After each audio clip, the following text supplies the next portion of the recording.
In the fourth and final round, David Miliband in the MPs and MEPs section received 17.812%. In the members section, 18.135%, and in the affiliates, 13.40%, making a total of 49.35%. Ed Miliband in the MPs and MEPs section received 15.522%, in the members section 15.198%, and in the affiliates 19.934%, making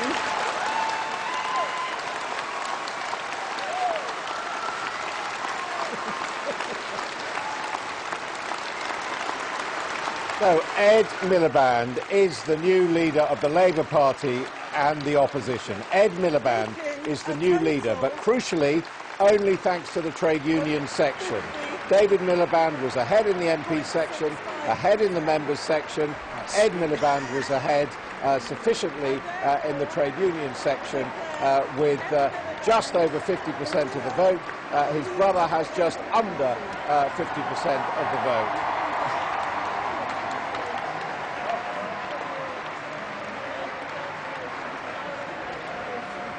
And a brotherly embrace before Ed Miliband addresses the party of which he is now the leader by the narrowest of margins.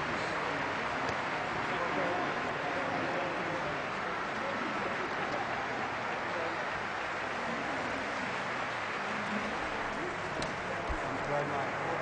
Thank you very much.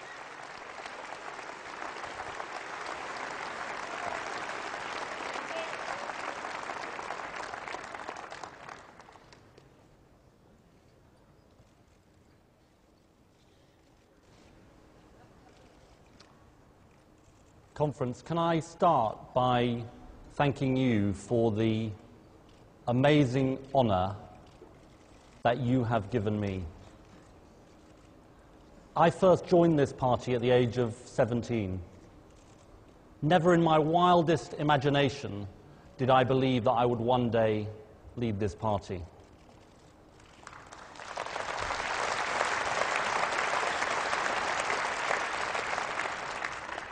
You have put your trust in me, and I am determined to repay that trust to you. Every hour of every day of my leadership, I will seek to repay that trust. And the first way I need to repay that trust is by uniting our party and taking it forward together.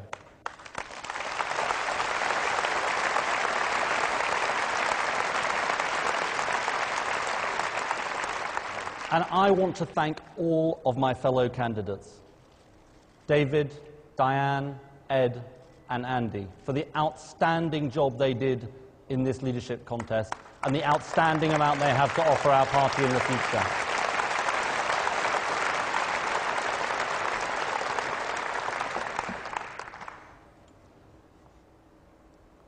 David, I love you so much as a brother, and I have such extraordinary respect for the campaign that you ran, the strength and eloquence that you showed.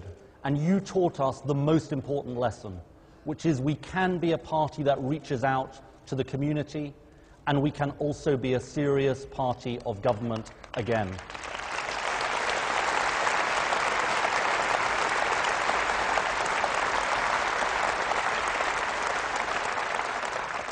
We all know how much you have to offer this country in the future. Ed, your campaign has been a testimony to your abilities, your intelligence and strength. And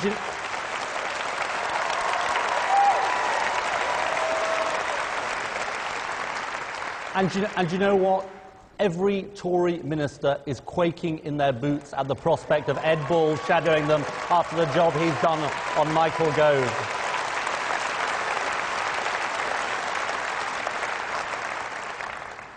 Andy, you have reached people who felt Labour had forgotten them. You have reminded us what the fundamental mission and character of our party must be. You are an extraordinary talent for our party, have an extraordinary amount to offer in the future. I congratulate you on the campaign that you have run.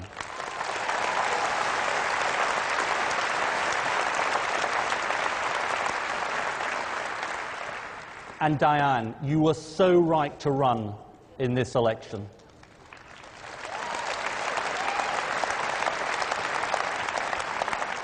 You've spoken distinct truths to this party that needed to be said, and it's important that your voice continues to be heard in the future.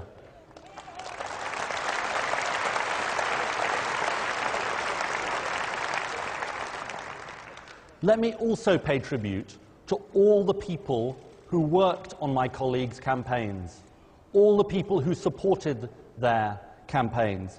It is hard work being part of a leadership election team. I think we should hear it for all the people who supported my fellow candidates in this election.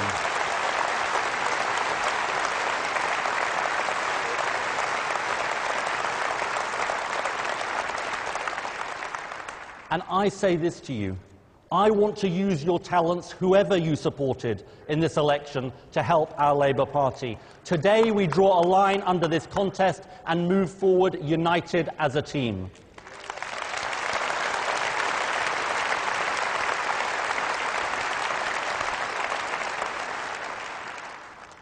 And I want to thank some people too. I want to thank my partner, Justine, for her incredible love and support that she has shown to me during this contest. I want to thank my constituency party of Doncaster North that had the faith to choose me in 2005, and the people of Doncaster North who elected me in 2005 and re-elected me in 2010. I will never forget who put me into Parliament and who made it possible for me to run and win this job.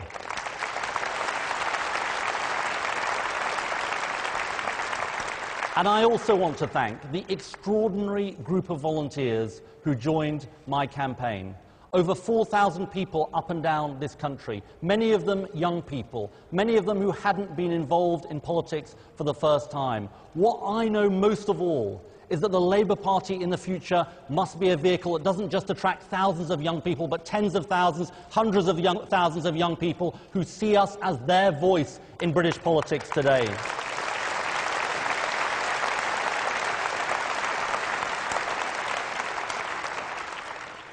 And I will do my job, strengthened in my ability, because I will have the best deputy anyone could hope for. She has done a fantastic job since the election. Harriet, everyone has admired the substance, the spirit and the style of your leadership. Thank you for what you have done for our party and will do in the future.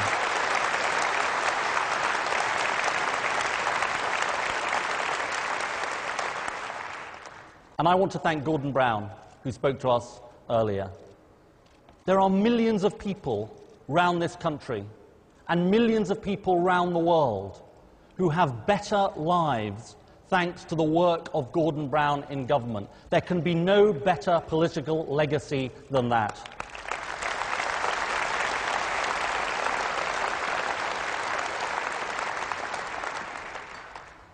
I'm proud of the leadership of both Tony Blair and Gordon Brown, but we lost the election, and we lost it badly. And my message to the country is this. I know we lost trust. I know we lost touch. I know we need to change. Today, a new generation has taken charge of Labour, a new generation that understands the call of change. And that call of change I heard as I went around this country during this leadership campaign. And I say, I get it, that people felt they were working long hours without reward and felt we weren't properly on their side. I get it, that people weren't prejudiced about immigration. People felt anxious and insecure. People felt anxious and insecure about their wages and conditions and housing. I get it, and I understand the need to change. I get it also that people worried about the next generation. People thought, are my kids going to get onto the housing ladder? Are they going to leave university with high levels of personal debt? I get it, and I understand the need to change. I get it also that whatever your view on the Iraq War, it led to an appalling loss of trust for us. I know we didn't always speak to your hopes, your dreams, and address your fears and uncertainties. I know we have to change. So I have to unify this party, and I will. I'm going to show that I understand the need to change, but there's something else we have to do too, Conference. We have to inspire people with our vision of the good society. And let me tell you what I believe. I believe we must reduce the deficit, but I believe we must do so much more than that to have an economy working in the interests of the hard-working people of this country. I do believe this country is too unequal, and the gap between rich and poor doesn't just harm the poor, it harms us all, and it's something government must tackle.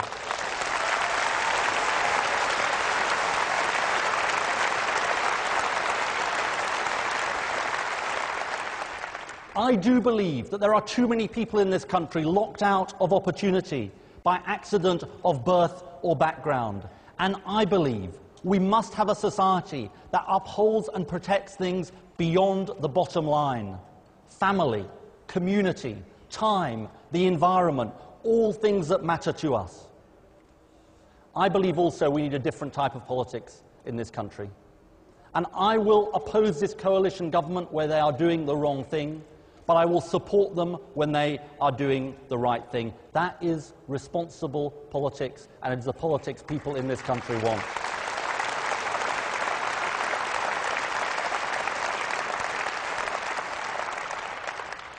I recognise, above all, the scale of the journey on which we must embark to win back your trust.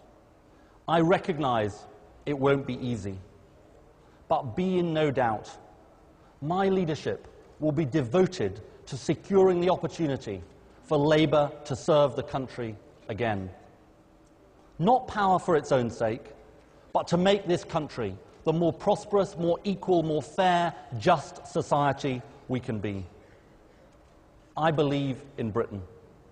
Today's election turns the page because a new generation has stepped forward to serve our party and in time, I hope, to serve our country. Today, the work of the new generation begins. Thank you very much. Thank you very much.